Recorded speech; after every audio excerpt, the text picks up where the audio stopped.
Hey everyone, this is Robo, and this will be a complete guide on Feral Druid and Mythic Jaina.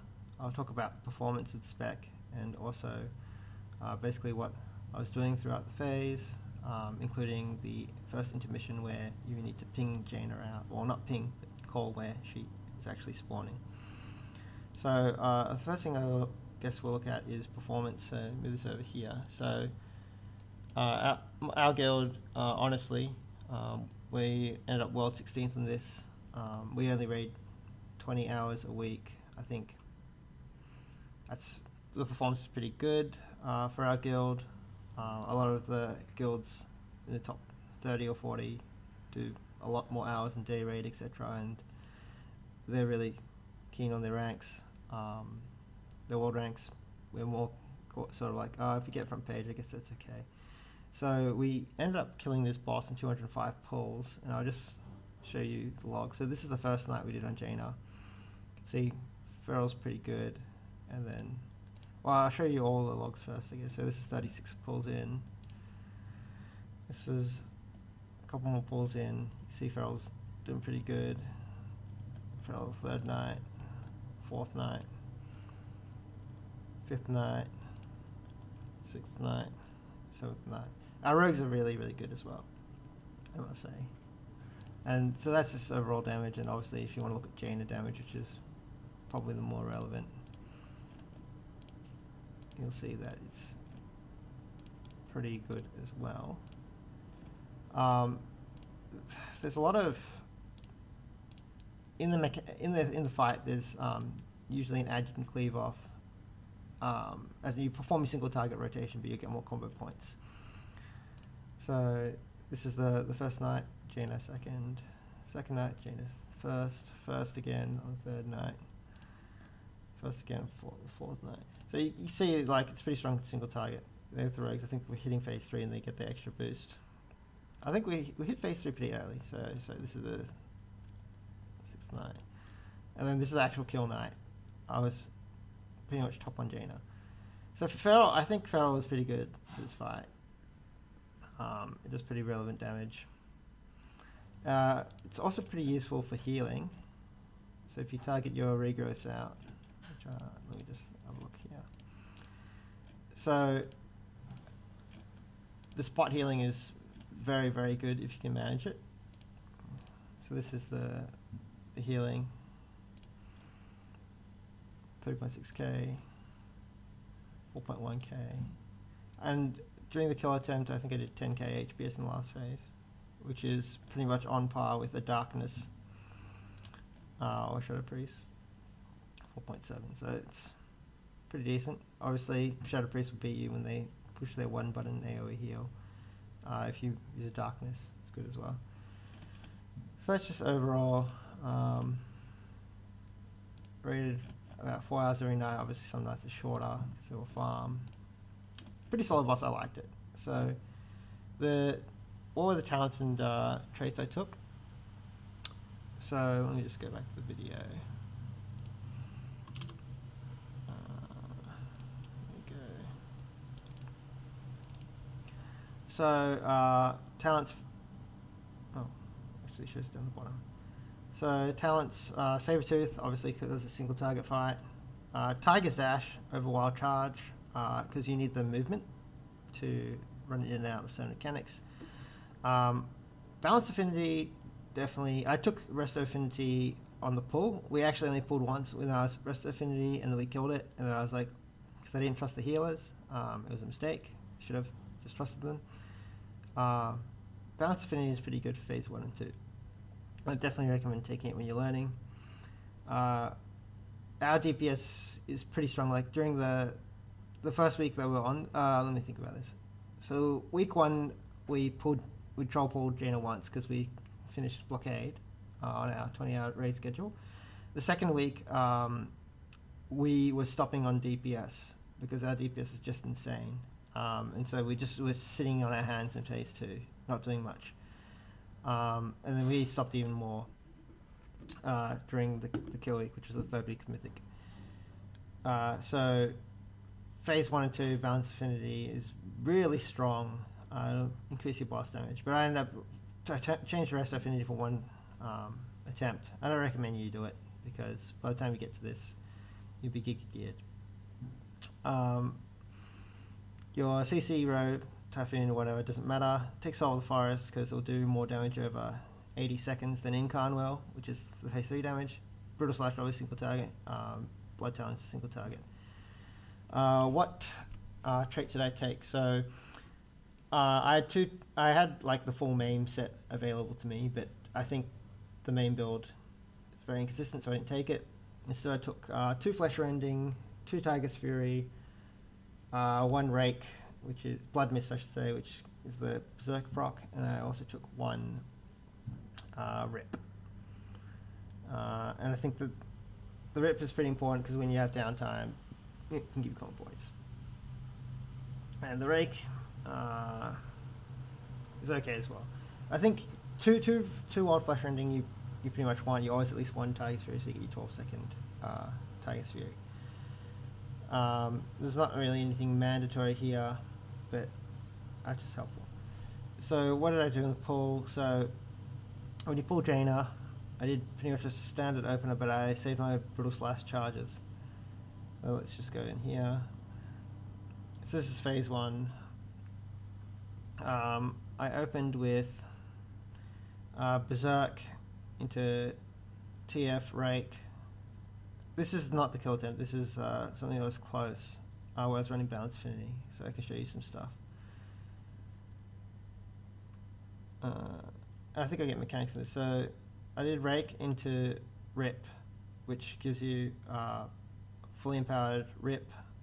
As most people will know, you don't need to use 5 combo Rip anymore because you can just refresh with Sabertooth with 5 combo point, First Spite. And the reason you take 2 Wild Flesh Rending is because then your Shred will hit harder than your Brutal Slash when Thrashes up.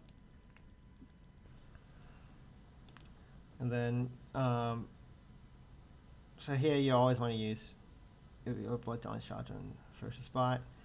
So what happens at the start is either the left or the right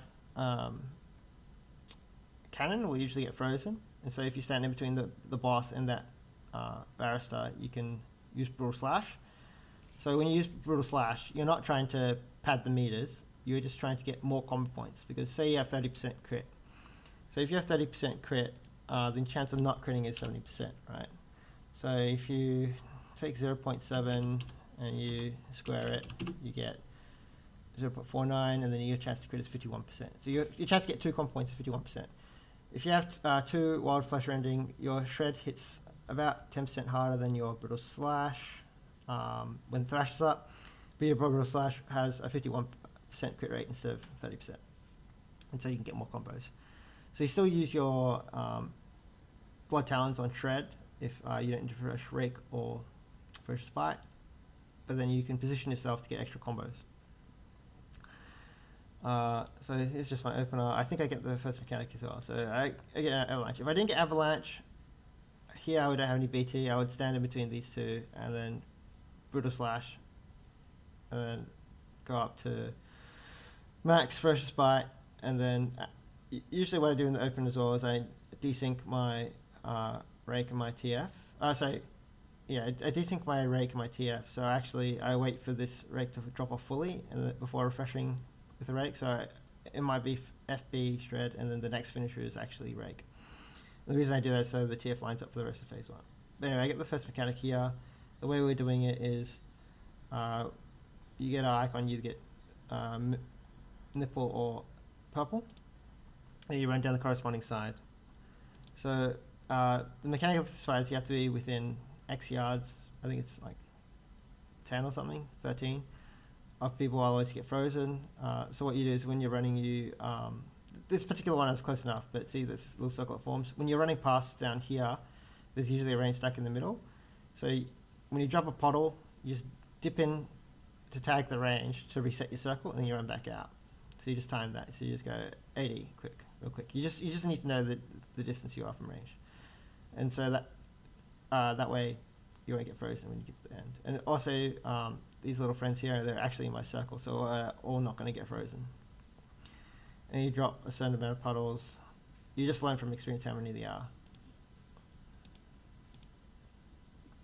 And I'm pretty sure I did that wrong because I dropped one in range. Lol. Don't do that. So back on boss, you can kick the boss for movement. So yeah, now I'm back on the boss. You can notice I'm standing between these two.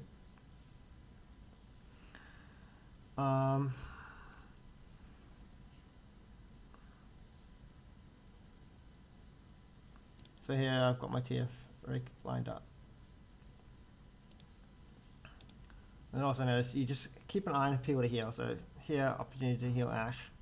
Just give him a light regrowth.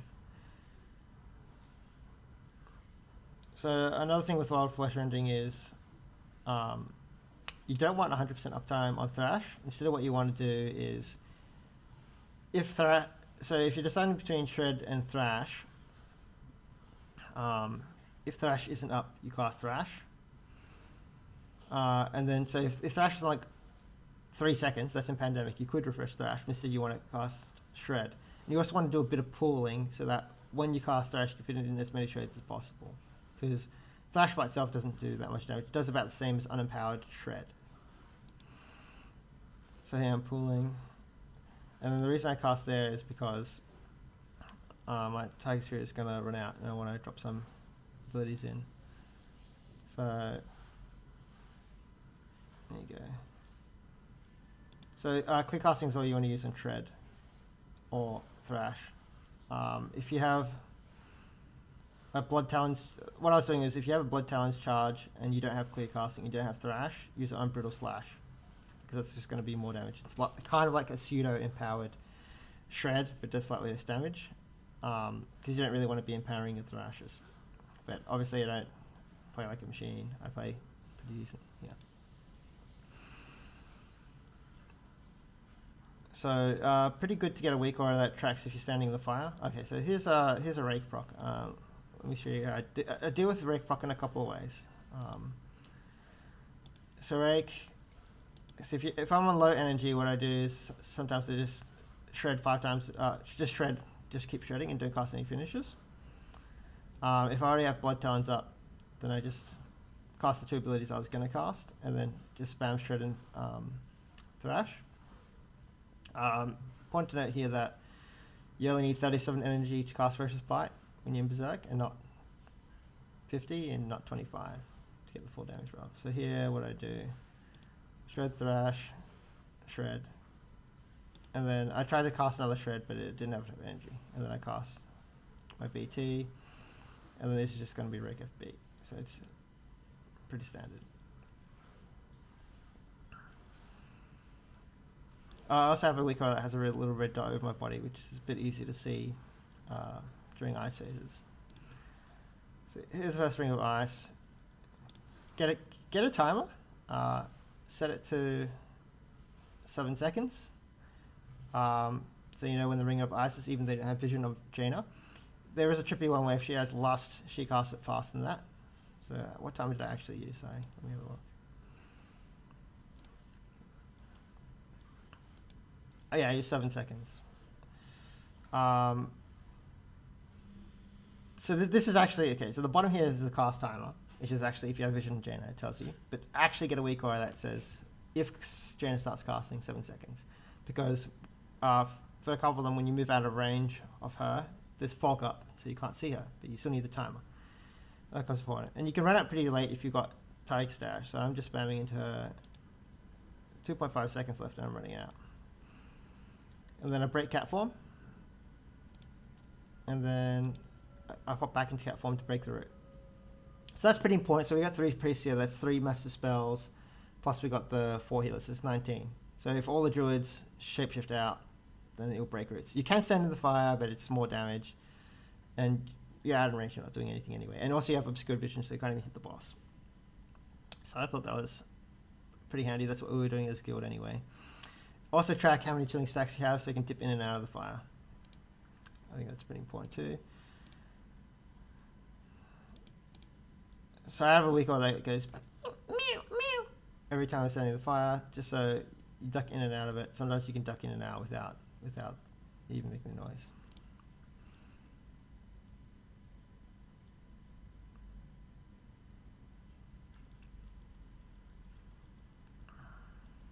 that's pretty much phase 1.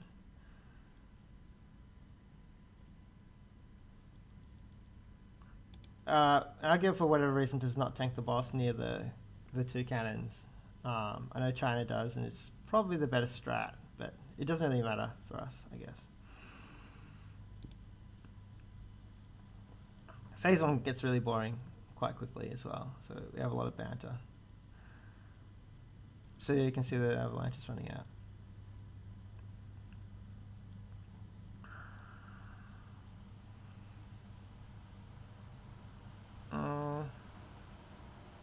You can see I'm spamming AD to keep my fingers warm. Nice 750 APM lol.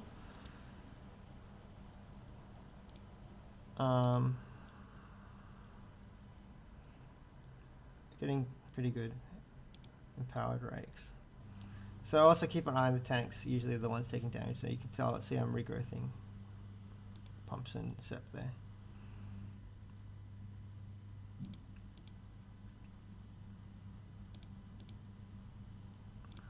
Yeah, I get an extra rake there.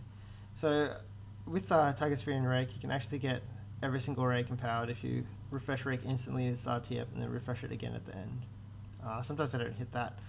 I'm not really too concerned about that as long as I hit my empowered blood talons on other spells. Definitely recommend, if you don't have enough blood talons charged, which happens sometimes, like there in the movement, I obviously didn't regrowth it at high comp points. You can just pop out and regrowth. Because Ferocious Bite hits so hard now, I definitely recommend doing that. So here's the Barrister Cleave I was talking about. You can just pop it out. And now I'm pulling because... See, I'm pulling here because I can either Thrash and then cast my finisher in the Rake, and then I'll have more uptime to cast Empowered Shreds.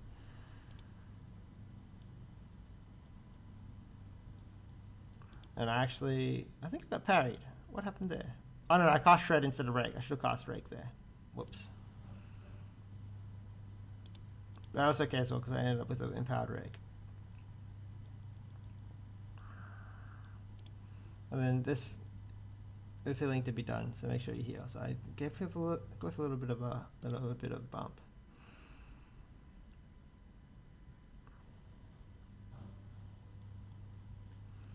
Also, you need to play feral a bit, but you need to know how many when to use Brutal Slash. So I use Brutal Slash twice, usually around twice when Tiger's Fury is off, and then when it's just as it's coming up, you want to have as many as possible, so that you can get the 15% damage buff on as many abilities as possible, and also so you have enough generators to get finishes inside Tiger's Fury. So Brutal Slash is kind of like the way I think about it is you're using it to generate combo points, and when you use it when you don't have clear casting.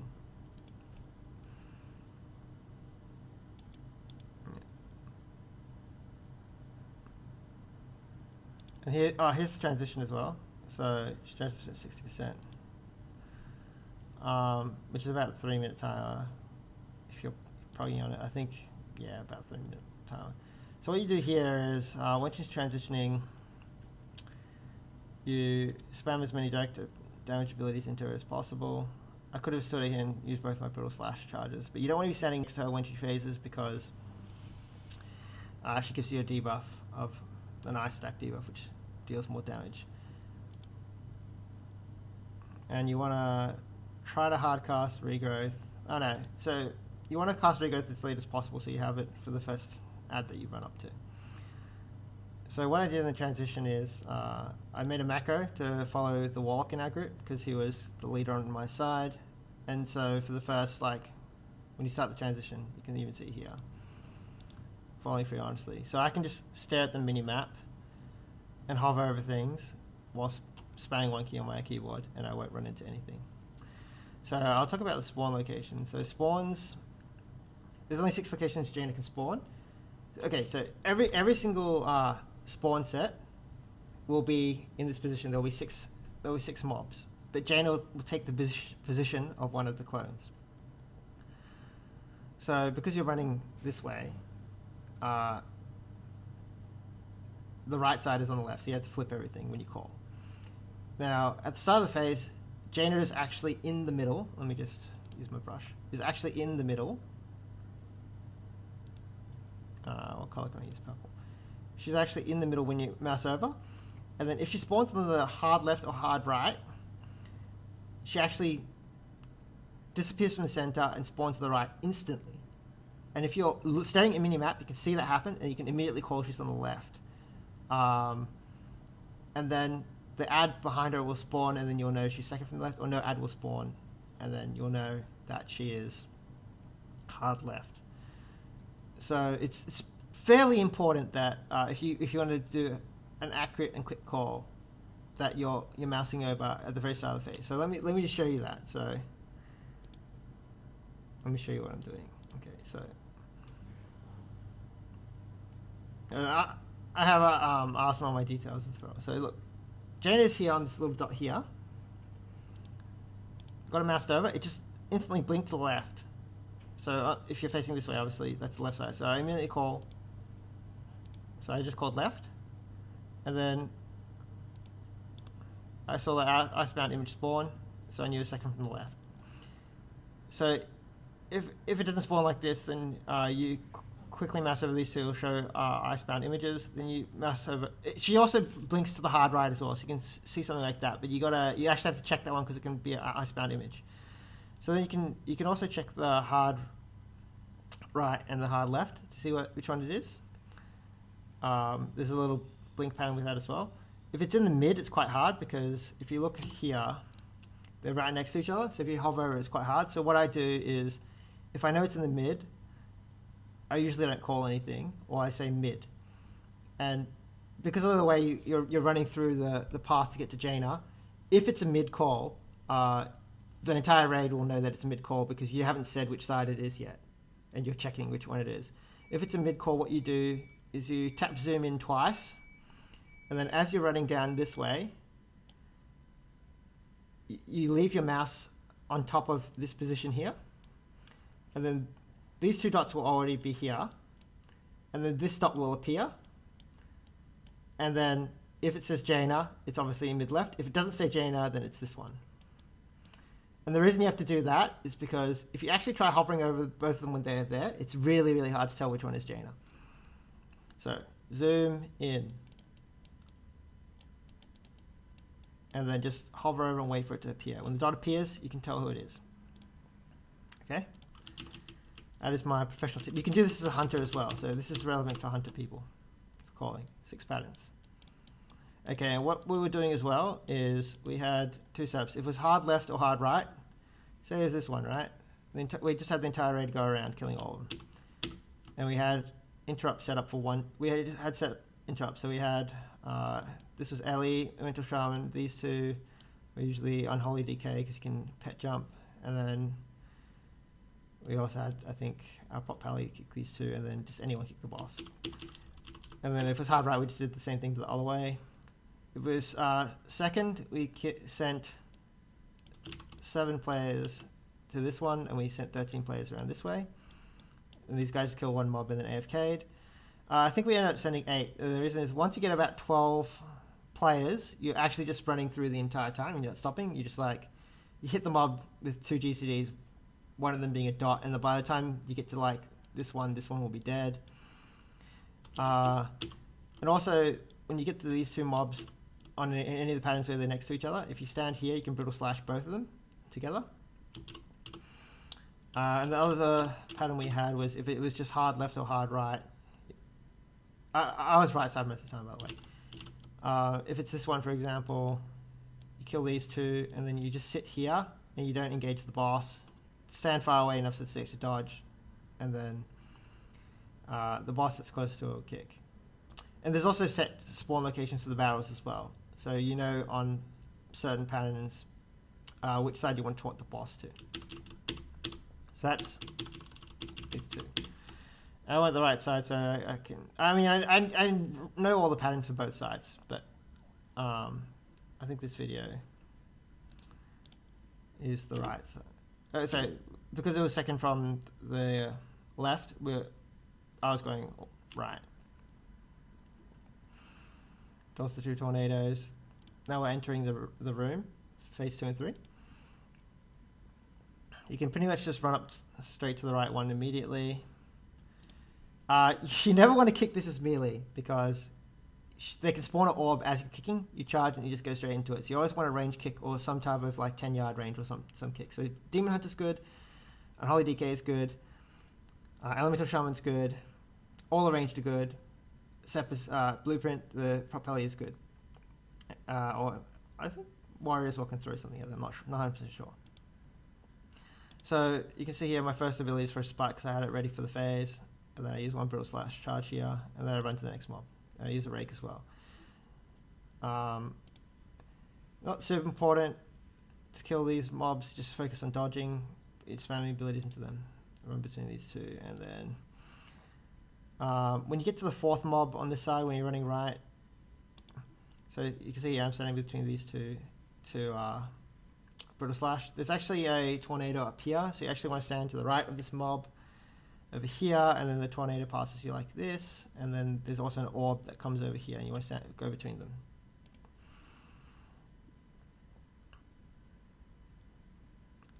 Probably should have prepared some other videos. So here's the tornado. You also don't want to hug the right wall if you're ever going right, because if you hug this wall and you're like, oh, there's an orb here, I'll just dodge, and you're just like trying to go up the wall, but you can't because you just get hard stuck and get frozen. That's a common thing as well. You just want to stay a little bit off the edge. So this is the start of phase 2. So one of the battles will always be near the door. We actually just put an X marker there. If you get the first one, your target sphere, so your dash will be up, so you can definitely get it and then get back in time. You can either kick or a grip. So here as well, you want to set up on the boss. So you want to make sure when you're in the phase that you first just buy the last ad and then get at least 1 combo point. So here I cast Rake because Rake is one of my cheapest generators. So I actually got a couple combo points there. And then you also have the charge of Blood Talent, just use it immediately. You don't have to use a full combo point rip, just 2 or higher. If you only have 1 combo point, Rake and then rip. So run towards the boss. Rake rip, this is fully empowered. Okay, I'm going to get X. Thrash on the way out. When it says 3, you can basically make it anywhere on the map. And then I could have actually made it back here, and then because there's people. Also, it helps as well if there's people standing out here to catch people or running out to X, but it's not entirely necessary because we have 3 grips. So as soon as this is broken, pop Berserk here as well. If I didn't have to run out, I would have popped Berserk slightly earlier. You stand between these two, and you just mash Brutal Slash when you don't have any powers. So you clear both. Again for the extra comp points.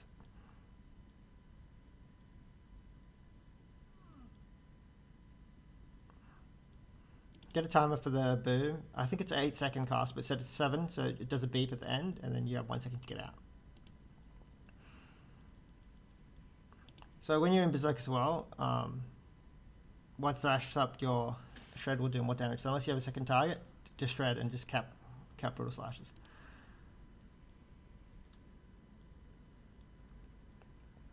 So in this particular position, if we still haven't broken X, if you get it as a Feral Druid, you can also run up there and then get grip back across. This attempt, I already broke it, so it wasn't required. There's a barrel over here that we tank it next to. You can use that. Even though it's immune, you can use it for extra combo points. So here's the bait.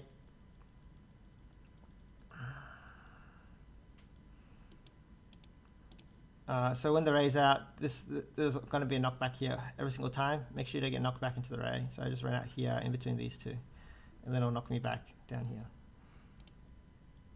Oh, okay, I didn't even run there, but I just don't get knocked back because I'm not silly. And then try and stand in the bubble, and then try and heal people. So I just healed advantage. So here, what I was doing is you want to lightly cleave it. So obviously you don't turn around and first just bite it. just so it's lowish, so you can pop it during the first dark phase of phase 2, the first fogs.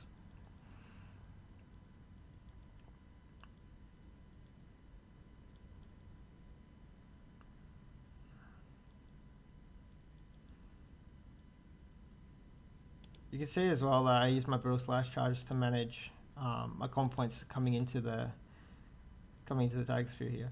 So Brutal Slash is really good to manage comp points because it's cheap. So here I'm like, I want to make sure I have at least 4 comp points so I can use a TF rake coming into this. So I go there, and then rake FB.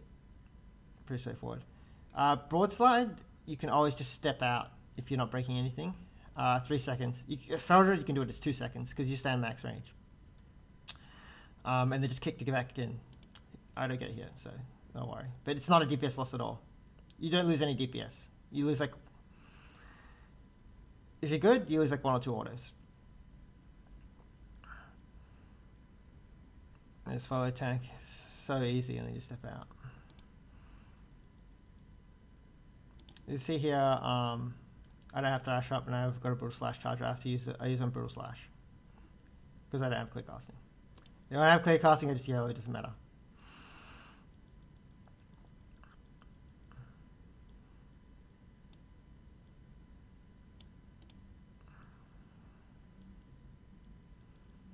So you can see I'm doing pretty good damage here. Got decent uptime of the boss. Balance Affinity definitely helps. So this is Siege Blaster Break. What we do here is, why do we take the gateway? Pretty good that we figured out. Probably some of the guilds do it as well. You run the Icefall out, and then when it finishes there, it'll target the entire raid. So all the little frost thingies that you meant to dodge go towards here. You take gateway immediately, and then they're just going here. They're already targeting the raid here, and then the entire raid's already moved.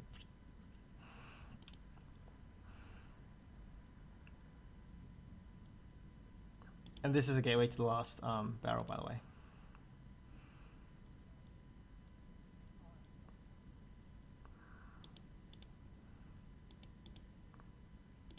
So plenty of time to get back. I'm pretty sure I could have just made it back here, kicked, and then these 3 people. I only had to make it here to get in range, so it's going to drop off. Plenty of time. I got grips though. Glyph died. Rip Glyph.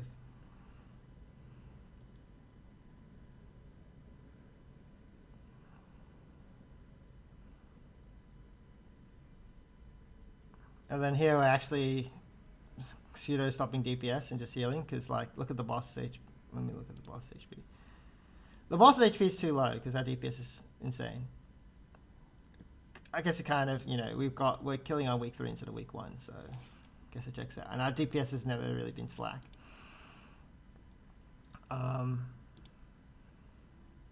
Usually what I do is make sure there's an empowered rip rolling the boss, and they just don't hit her, because then you don't have to deal with BS refreshing her at the end of the phase. Just heal the tanks. They're usually the ones taking the damage. It's pretty boring.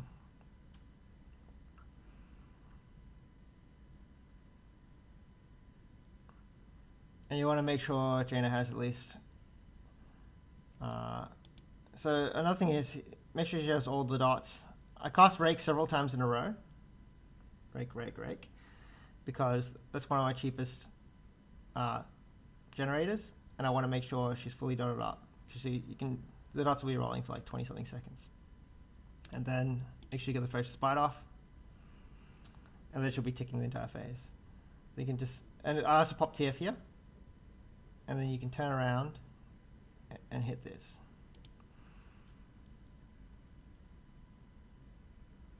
Make sure it's up. You can use 1 rip here. You don't use any rips on Nathanos though. I'm not sure if I fixed that on this attempt.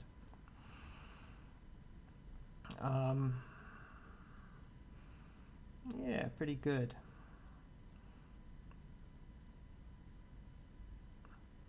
So what I do here is as I'm running up, I focus Jaina's elemental. It's just now my focus. And then I just target Nathanos.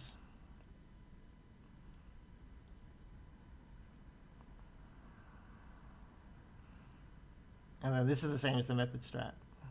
You just click off Lust here. Well, this is already off. 5 common points. I'm ready to go.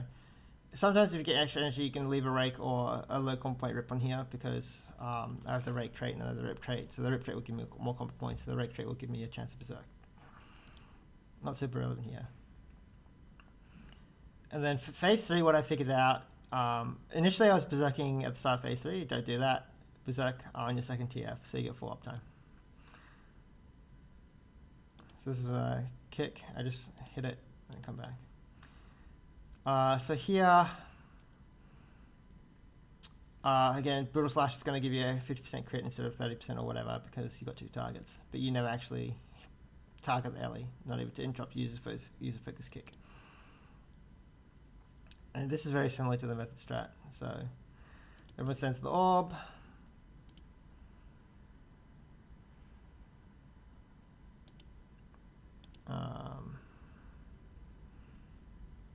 You can, so we have the hearts standing down here, and then we have the broadside standing over here. Everyone else standing on square. You just execute your normal DPS rotation. Make sure you heal people. So I'm healing Peter, but make sure you do not heal tanks when they need to die. That was a problem we had because I was actually just automatically healing tanks. If you're low skill feral, I guess that's not a problem because you don't heal the tanks anyway, you just heal yourself. But you can heal yourself just for all of phase 3, it's fine because SLT will transfer healing. So I pop Berserk, and I meant to pop Pod as well, I don't know if I pop it. About 5 or 6 seconds beforehand, make sure you pull some energy. And then this is how you just get the most damage.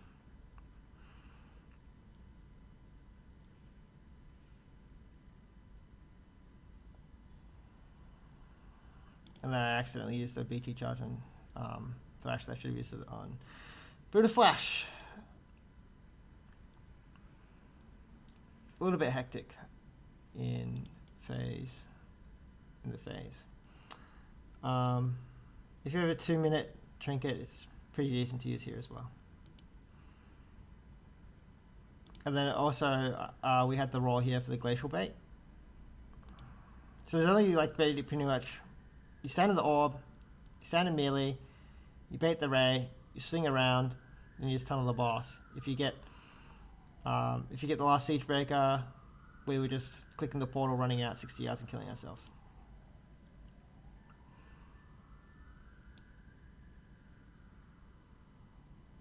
So my Berserk finishes, I pop Roar. And the reason you Roar here is because you got 12, well, depending if you're troll or not, and if you reset properly, you got like somewhere between 9 and 14 stacks. And you're slowed, so you want to make sure you can run as fast as possible the entire raid. And everyone stacks, it's good. And then you just kill the boss. Make sure you don't miss your kicks, so it's game over.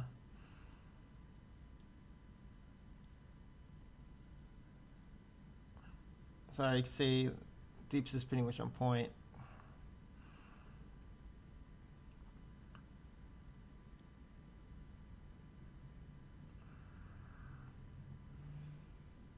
This isn't the kill attempt, but you would just keep DPSing. There's nothing else here to do except a kick. That's it. And then I think on the actual kill attempt, I came 5th on pure single target phase 3 Jaina DPS. And so that's after you exclude the water elemental. So that's pretty much it. You did pretty good damage in Spider's Feral. If you have any other questions, I don't know, you could put it in the comments, but I'll probably never look at it. That's about it. Shout outs to my boys Hippo and Who Farted. Hopefully you guys get it soon. I hope this was a good content video. I think this is just a wipe now. See you later, team. And then Kill vid's already up on my channel, so you can watch it if you want.